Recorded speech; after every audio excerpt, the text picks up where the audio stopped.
Celestial Praise Ministries, a virtual non-denominational ministry serving all people of all faiths everywhere. Featuring Bishop Phil Willis. Brought to you by Jeff Sounds Productions. For all your professional voiceover needs, from voicemail greetings and music on hold to radio and television commercials, see the voices heard around the world at www.jeffsounds.com. Now, here's Bishop Phil Willis. Ain't a pastor alive that ain't human. I don't care if it's T.D. Jakes. I don't care if it's Eddie Long. I don't care if it's Paula White, Joyce Meyer, Marilyn Hickey, Benny Hinn, and I'll keep on going. They put their drawers on one leg at a time. They put their panties on one leg at a time, just like we all do. We're human.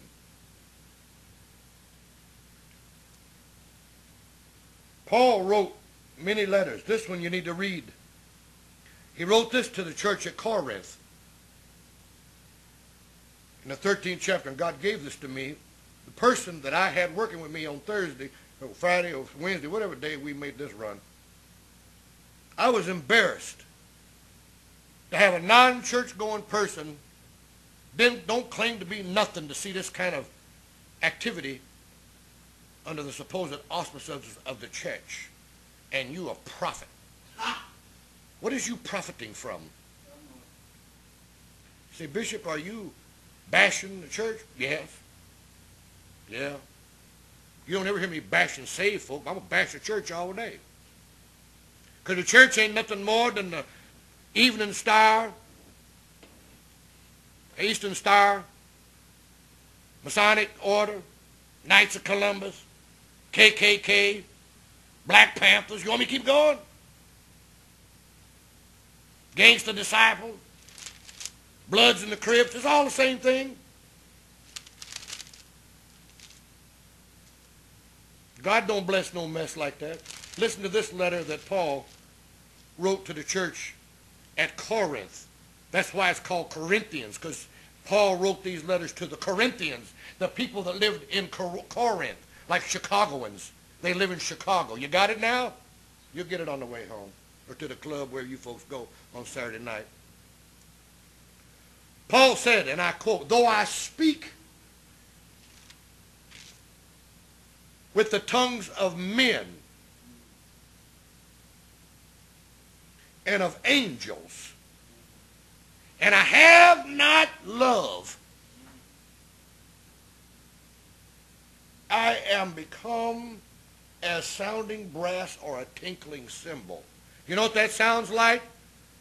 Somebody beating a coffee can with a spoon. Somebody running their fingernails down a chalkboard. Verse 2. I'm telling y'all, you so-called spiritual leaders, and I'm talking to the followers, you got to be careful who you follow. Verse 2, "And though I have the gift of prophecy," and I'm up to here with this gift of prophecy. Y'all ain't got the gift of prophecy, you got gas.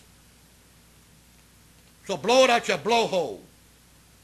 You got gas. Though I have the gift of prophecy, this is Paul talking,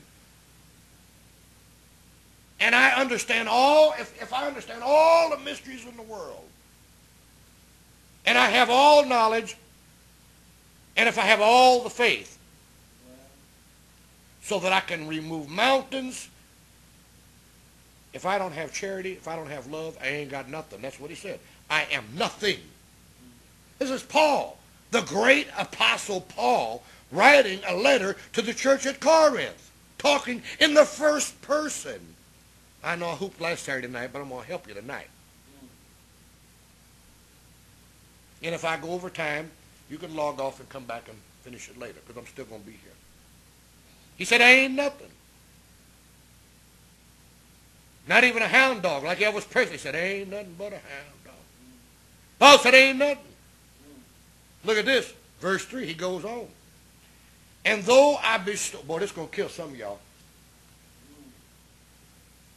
And I thought of this too while Elder Vance was doing the 5 o'clock meditation. Listen to this. He said, and though I bestow or give all my goods to feed the poor, and if I give my body to be burned, if I don't have love, it don't profit me nothing. This is what Paul's telling the church at Corinth. Then we get to the good stuff. You know, like that show on TV, Scandal. Some of y'all some scandal crackheads. I see you on Facebook. You're more faithful to scandal than you are to your partner. All right, let's get back to the word. Well, talk about it. No, I'm not. Talk about I'm going to leave it alone. They won't send no money if I talk about it. They don't send no money nowhere. it. Right. That's why I say what I want, what the Holy Ghost say. Well, Verse 4. I'm so tired of folks throwing this word love around till I want to slap the piss out of you. I want to slap what little bit of life you got out of you. Listen to me, what I'm about to tell you. I'm going to get an interpreter in here on Saturday night. For all you thugs and all you bust downs and you runners and you thoughts and you street folk, I'm going to have an interpreter off camera. I'm going to break it down for you so you really understand it. Because some folks can't handle the whole truth. I'm so tired of, look at this, Apostle Paul, verse 4. Listen, well, I love you. No, you don't love me. You love what I can do for you.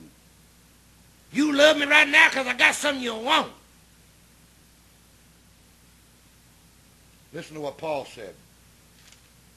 Here's what the definition of love is. You always wanted to know? Bishop finna clear it all up for you. Well, I thought, I'm so sick of seeing on Facebook all these folks. I ain't never going to trust nobody again. Every time I trust somebody, they do me wrong. Every time I love somebody, they step out or they branch off on me. Well, get jiggy with this. Listen here. Here's what love is. It suffereth long. When you love for real, it ain't no 5-minute deal. That's lust. Because as soon as you orgasm, it's over, you on to something else. Making a sandwich, get something to drink, roll up a joint, blunt, whatever. Go back and play the game. But love suffereth long. You didn't know that, did you? See, I don't believe in love at first sight. I could believe in love at first bite if you bite right. But love suffereth long. Jesus, oh bless him. Jesus suffered with love so bad till he wound up on a cross with nails in his head. Let me leave it alone because I'm feeling this thing now. Love suffereth long. Here's how I know some of you folks don't know how to love, and you will not love, and you cannot be loved by no one else because you can't get this second one down. Love is kind. By the nature of what love actually is, how could love be anything but kind? See, some of y'all thought you fell in love, but you didn't fall in love with that person. You fell in love with something that person had, but unfortunately, they fell in love with you, and you mistook their kindness for weakness. Because when you love somebody, you love them with everything you got and everything you ain't got, because if you ain't got it, you're going to go get it. I'm going to leave it right there. Come on. You know I'm not lying. Well, You crazy, but you know I ain't lying. I might be Charity, I mean love and charity. See, the Bible calls love charity. Charity and love, same thing. It envieth not. When you love somebody, you're not hating on them. That's what envy is. What's wrong? That's what envy is. Come on. How can you love somebody but you hating on them? You don't love them, boo. You're going to love them until they pay that cell phone bill. You're going to love them until they pay that car note.